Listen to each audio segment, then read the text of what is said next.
the #1 Costa Rica real estate and investment podcast, bringing you experts from all over Costa Rica.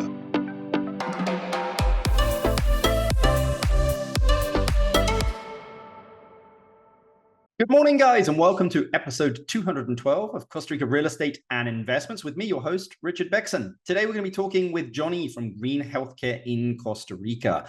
It's a consulting company that helps expats with senior dental and medical care. We've never really covered much of this in Costa Rica, but I was referred to this by a good friend of mine. I thought that would be a great topic for us to discuss. As many of you know, we do have great health and dental care here in Costa Rica at a fraction of the price in North America and Europe. So we're going to be talking everything about, again, senior dental and medical care with Johnny today.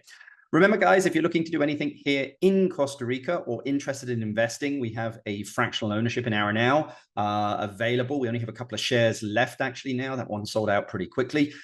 So feel free to email us, info@investingcostarica.com. That's info@investingcostarica.com. We'll send across the slide deck on that one. And basically all of the legal documentation will go out in September for us to we're going into permitting in October, November to start construction in January next year to be finished 10 months later. So that's info@investingcostarica.com. And again, if you're looking to do any type of investing or relocation, I know a lot of you are probably getting a little antsy about kind of things that are happening in the world at the moment. Again, you can email us info@investingcostarica.com. We have Anna, who's our relocation specialist here in the office. And anyone that's has worked with her will know that she's absolutely amazing. But let's get straight into the podcast. Good morning, Johnny. How you doing? Another beautiful day in Costa Rica. That's true, man. I mean, when isn't it? You know, it's tough, but you know what? Somebody's got to live here, right? That's very true. That's very true. Well, Johnny, I appreciate you taking time to join us here on the podcast. My first question for you, which I love to ask everyone, is, you know, markets have had a good start to 2024, a bit of a jitter midway through, as we've saw over the last couple of weeks, but things seems to be improving. I mean, what are you seeing happening here in Costa Rica, Johnny?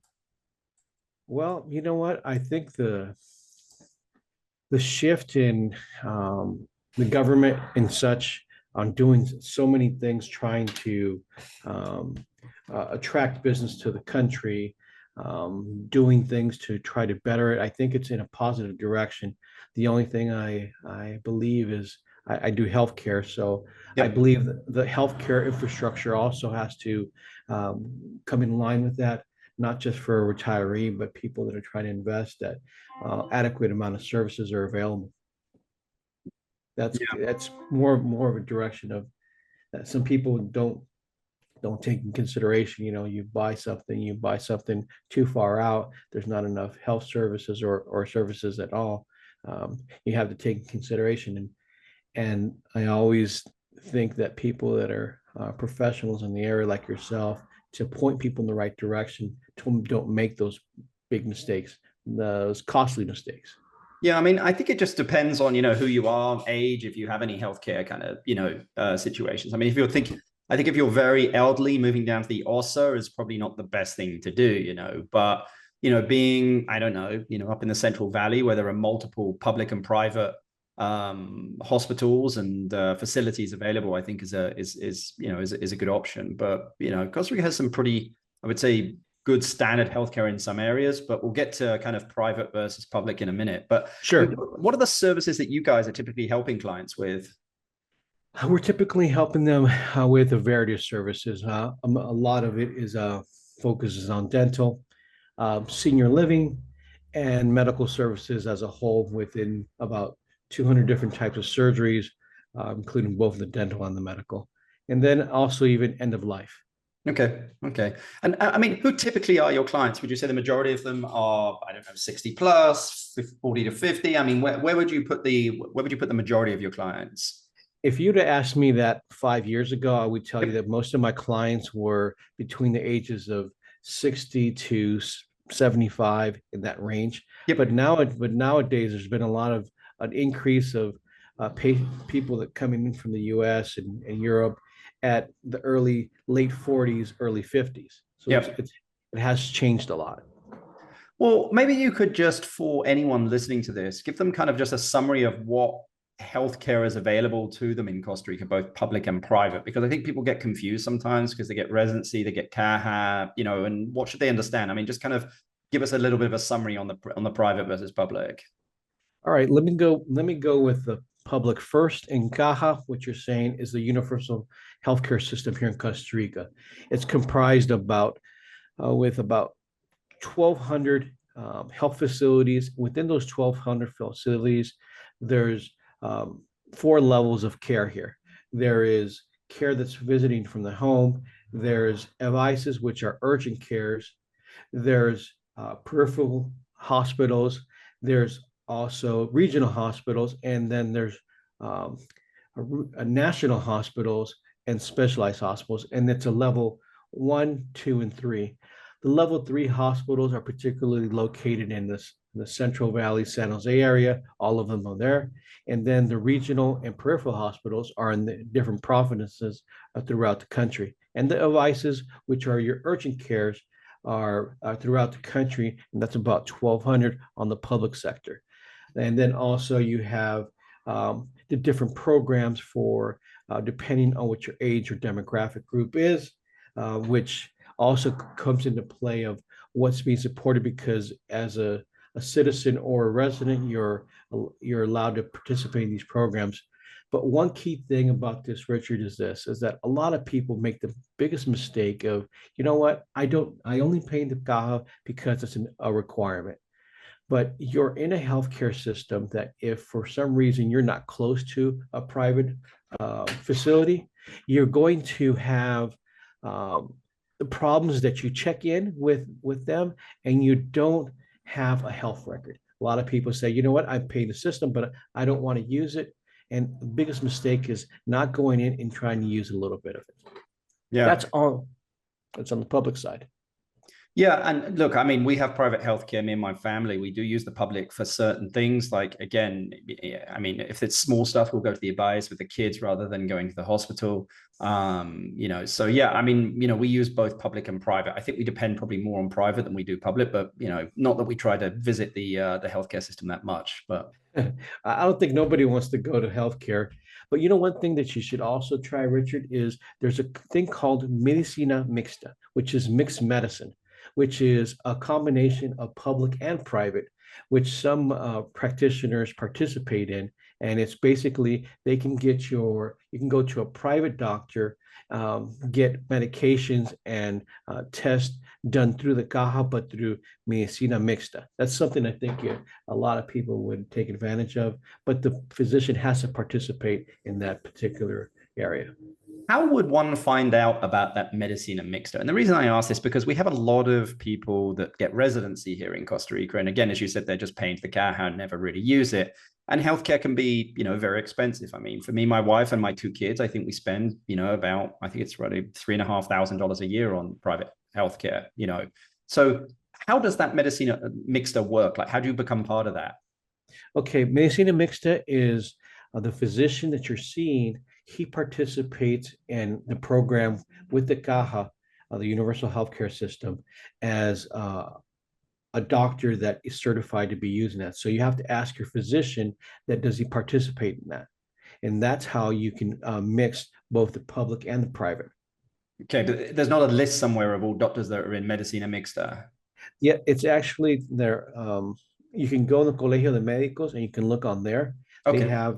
They have there, and also the CAHA itself can also verify, which all you need is the medical code for the physician, and they can look it up also. Okay, fantastic. And I mean, what's private healthcare like in Costa Rica, Johnny?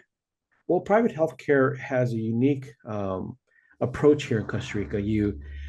There's, like you said, there's a majority of a lot of private facilities in the GAM, the Greater Metropolitan Area, which are the 5 major hospitals: Clínica Bíblica, CIMA, Metropolitano, La Católica, and Unive, which are the main private, bigger private hospitals. There are some smaller, more, I call it urgent care on steroids, but they're smaller.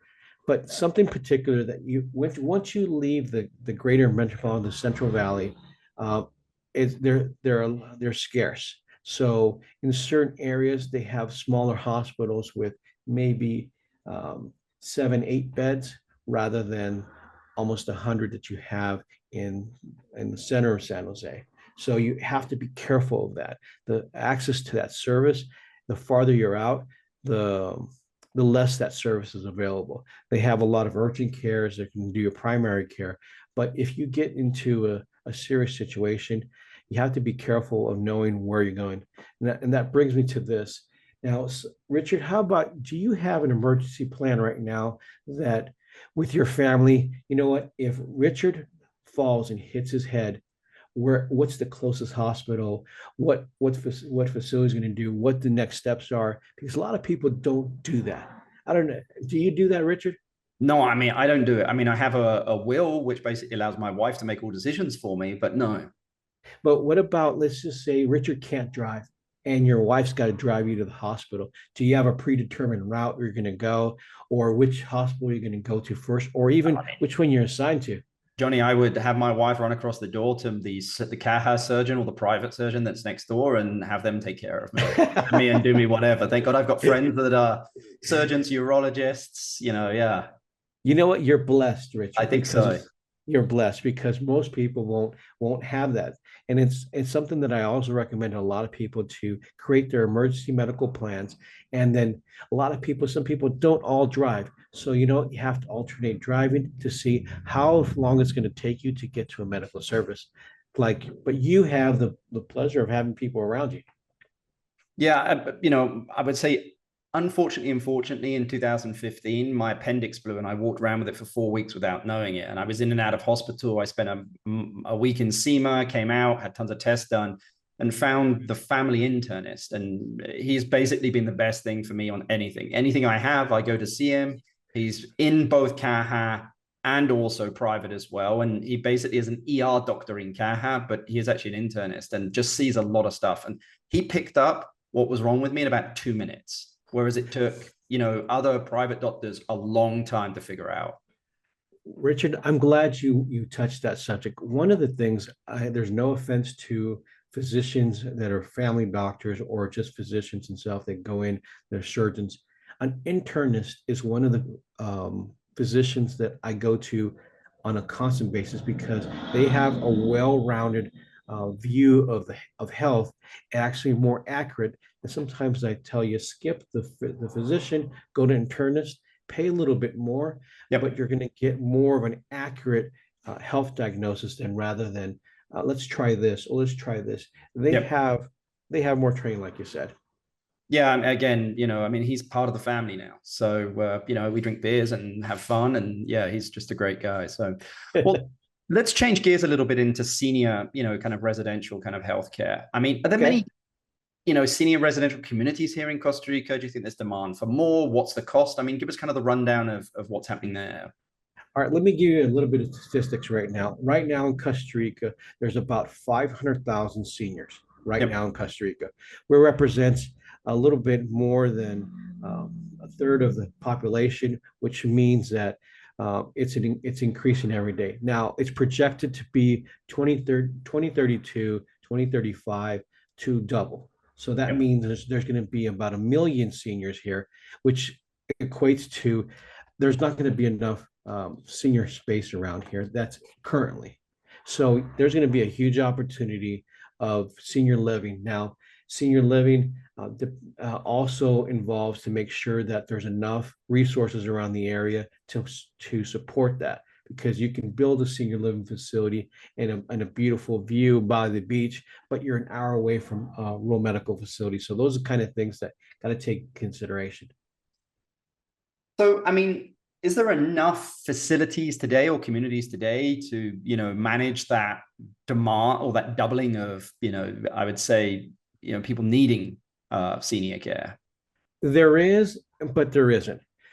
It depends really on your pocketbook, Richard. There's the levels of care from a facility, and I'm going to give you an example. Some facilities go into about 800,000 colones to 700,000 colones, which equates to be between $1,400 and $1,800 per month on senior care, which as a community is okay. But that's on the lower end side. You're actually going on to the higher end side, which you also have to include in your equation is that there's three types of senior care. You have regular senior living, you have assisted living, and you have skilled. Now, depending on which level you're at, it also depends on how much you're paying. The regular assisted living is between that margin I tell you between 1,800 and maybe 3,500. But when you get into skilled, which a person needs 24-hour care, that they need to be moved around so they don't get bed sores and things like that, that's when it starts getting pricey. Now, pricing is much less than obviously the US or a lot of countries, but it still gets pricey. So people need to plan for it. I'm sorry. And then one last thing on this is that some people like, you know what, I have my home and I built in a maid quarters. And I did the math just recently, Richard, and it's actually sometimes less expensive to be in a community facility than it is to have your home care. Because this is what happens is that in Costa Rica, when you have a person working for you, anything after 8 hours is overtime.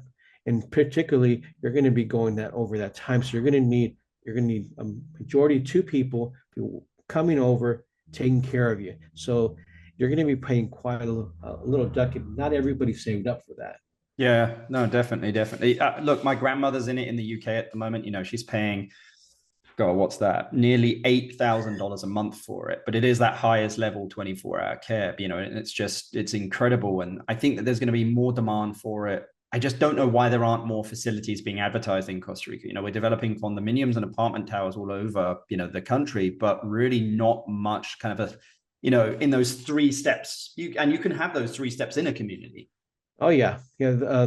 You have to follow the life as it comes. You know, when you can work independently, when you do need assisted, and then also preparing for that memory care. That's the other thing too, is that we don't know if we're going to be mentally sane to need the memory care. That's another level that you also within skilled. So people just have to prepare for that. Yeah, yeah. I mean, what other services do you think are still missing in Costa Rica, just in general, Johnny? A lot of people, you know, are looking to invest here. A lot of people are looking to come down and run businesses. I mean, what some of the services, you know, it doesn't need to just be in healthcare, it could be anything, but what are some of the services that you think are still missing here in Costa Rica?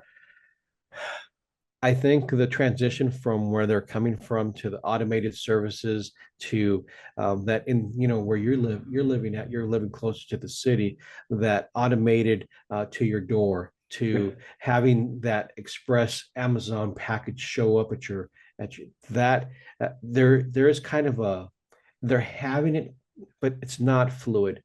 Yeah, Yep. the other thing too is preventative healthcare or preventative planning on a global scale in the public system. Right now, Richard, if you don't go to the Caja to get your services done, they think you're totally healthy, and then you have to wait for a service. There needs to be more of a preventative approach to healthcare in the country as a whole, instead of to react to a situation, prevent it rather than react. Yeah, I mean, you know, it's public healthcare systems are so expensive, you know, from what we've seen. Again, taxes are high here in Costa Rica, and it's always that balance. And, you know, I think that that's why I like that Caja Mixta, which is that, like, look, the Caja's there, but if you want to pay a little bit more, you can go and get service straight away, which, you know, I kind of like, rather than just going the whole private. Because again, as you said there, it allows you to still keep a record, because I think it's important to keep a health record, Yeah, but also getting the service that you need when you need it. right. No, and you just honestly have to also know how to work the system, how to use the digital app Edos within the system, and knowing when to pick to be able to connect to it, to know that it exists, and if they are trying to go to the digital system, it's taking some time. And then the program that I'm working with them is to educate on how important preventive healthcare is to get to that system. So a person like you that is paying every month is able to use it more seamlessly. I mean, paying the Caja for my employees every month is painful, dude. I know I have to do it, but it's a lot of money, man. Yep, it's usually about 50% of their salary. Yeah. And that takes a hit on you. So you got to plan for it. But also too, it also covers you from those lawsuits, those labor suits of, hey, you know what, he didn't pay me, or he Yep. didn't have. It just saves you a lot of headache on the other side. And honestly, you came here for you're supplying a service. But yes, it's tough. Yeah. Yeah. No, I mean, look, I mean, I always say to people, like, you never understand how expensive it is to run a business until you run a business. Like, and it's all the little things, if you know, if that makes sense. It's like if you've ever moved into a house, buying the house is the cheap part. It's furnishing it all and putting up curtains, and it's all those little bits at the end. And that's like running a business.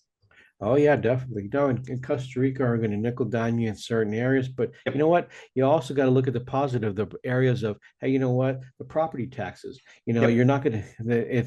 Or if you build correctly, you know what? That you build in such a way that when you're there is little tricks and things on how to present things that will save you a few bucks here and there. Yeah, I agree. Well, Johnny, this has been great, kind of getting an overview of healthcare and residential care and kind of medical care here in Costa Rica. But my last question for you, Johnny, if you had $500,000 and you had to invest it into a business or real estate in Costa Rica, what would you invest it in and why? That's a really good question, and I'm going to give you an answer that I think you first have to study the markets around where you plan to do your business. Yep. What the biggest thing is the pool. The What would pool of you do resources. though, Johnny? Oh, You well, personally? I personally I would open up a senior living facility that covers all three stages of life as you become a senior. But I would buy an um, existing hotel Yep. that maybe is not doing well, but has all the facilities that you need to make sure that quality of life is pursued, and they're wanting to do that. And then also that facility to be close enough to a healthcare facility that can respond in case of emergencies. Because I could build something in Guanacaste, which I love going to the beaches. I don't know how about you, but but I know that if I build something in Tamarindo, I'm about an hour away from my closest real resources. So I'd want to build it closer to the San Jose, the GAM, Escazú area, that section, to have a greater pool and not have to fight for resources. I agree. Johnny, great answer. I kind of knew that. I thought that you would respond that, but I mean, I think there's huge demand for that in Costa Rica, and there's only going to be more and more demand as the world gets more expensive. There is highly educated and trained individuals here, and we could do it at a fraction of the cost. So yeah, that's a great idea, man. Yes, sir. Well, thank you for taking the time to No. listen to me a little bit about healthcare, and I hope your listeners can take advantage of some of the stuff that we shared. And in the future, if they should need something, you know what? You guys have our contact. Awesome. Well, I'll put all of Johnny's contact details in the description down below for anyone that wants to get in contact with him. But Johnny, very much appreciate your time, sir. All right, sir. Take care. Thanks. Guys, we've never really gone deep on healthcare, but I think, healthcare, medical care, senior care, but I think very important to cover that here in Costa Rica for residents or anyone that's looking to come here. Again, we do have a good system, private and also public system here. I lean on, I would say, more the private system than I do the public, but there are many facilities here in Costa Rica, and also options in insurance as well. You can have the Caja. There's also where I think you pay like $20 a month with some of the hospitals, and you get highly discounted and free kind of check-ins with doctors and stuff. And then you have the full-on kind of private medical insurance. And then also you have that Caja Mixta, that public Mixta service that he's on about, that I've never tried, but I definitely would like to learn a little bit more about it. But hope you've enjoyed the podcast, guys. If you have, please give us 5 stars, a thumbs up, pass it on to people so that they can we can continue to spread the information and the news out there. If you want to get in contact with us, you can do info@investingcostarica.com. That's info@investingcostarica.com. But till the next podcast, thanks very much. Bye. The #1 Costa Rica real estate and investment podcast, bringing you experts from all over Costa Rica.